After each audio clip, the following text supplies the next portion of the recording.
శివుడు కాళికాదేవి కాలి క్రింద ఎందుకు పడుకున్నాడో మీకు తెలుసా? కాళికాదేవి రక్త బీజుడిని చంపి అతని రక్తం క్రింద పడకుండా తాగుతుంది. కానీ ఆమె కోపం అస్సలు చల్లారదు. ఆమె కోపంతో నాట్యం చేస్తుంటే భూలోకం అంతా దద్దరిల్లుతూ ప్రళయం వచ్చేలా అయిపోతుంది. ఆమె ఒక్కొక్క అడుగు భూమి మీద వేస్తుంటే ఆ నేల మొత్తం పగిలిపోతూ ఉంటుంది. ఆమె రూపం అలాగే ఆమె కోపాన్ని చూసి విష్ణువు కూడా భయపడిపోతాడు. ఇది చూసి ఇలాగే కాళికాదేవి చేస్తే భూలోకం మొత్తం నాశనం అయిపోతుంది అని దేవతలు అందరూ అనుకుని పరిగెత్తుకుంటూ శివుడి దగ్గరికి వెళతారు. దేవతలు అందరూ శివుడిని వేడుకోగా శివుడు ధ్యానము నుండి బయటికి వచ్చి ఆయన కళ్ళు తెరిచి భయపడకండి, దీనికి పరిష్కారం ఏంటో నాకు బాగా తెలుసు అని ఆ యుద్ధ భూమికి వెళ్లి యుద్ధ భూమి నేల మీద పడుకుంటాడు. భూమి మీద పడుకుని శాంతంగా నవ్వుతూ ఆకాశం వైపు చూస్తూ ఉంటాడు. కాళికాదేవి తాండవం చేస్తూ చేస్తూ క్రింద పడుకొని ఉన్న శివుడిని చూసుకోకుండా శివుడి ముఖం మీద కాళికాదేవి ఆమె కాలుని పెడుతుంది. ఎప్పుడైతే కాళికాదేవి శివుడి ముఖం మీద కాలు పెట్టిందో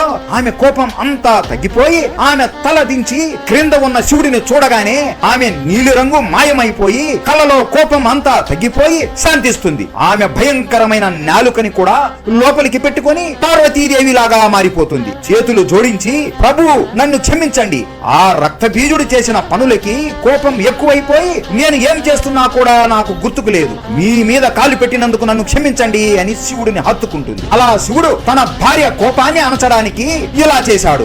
ఇది మన శివుడి గొప్పతనం. అస్సలు నవరాత్రి ఎందుకు జరుపుకుంటాం, దుర్గమ్మ ఎలా జన్మించిందో తెలుసుకోవాలి అంటే మన తెలుగు హిస్టరీ టేల్స్ ఛానల్లో పెద్ద వీడియో చేశాం, చూసేయండి. శివుడు అంటే ఇష్టం ఉంటే హర హర మహాదేవా అని కామెంట్ చేసి సబ్స్క్రైబ్ చేసుకోండి.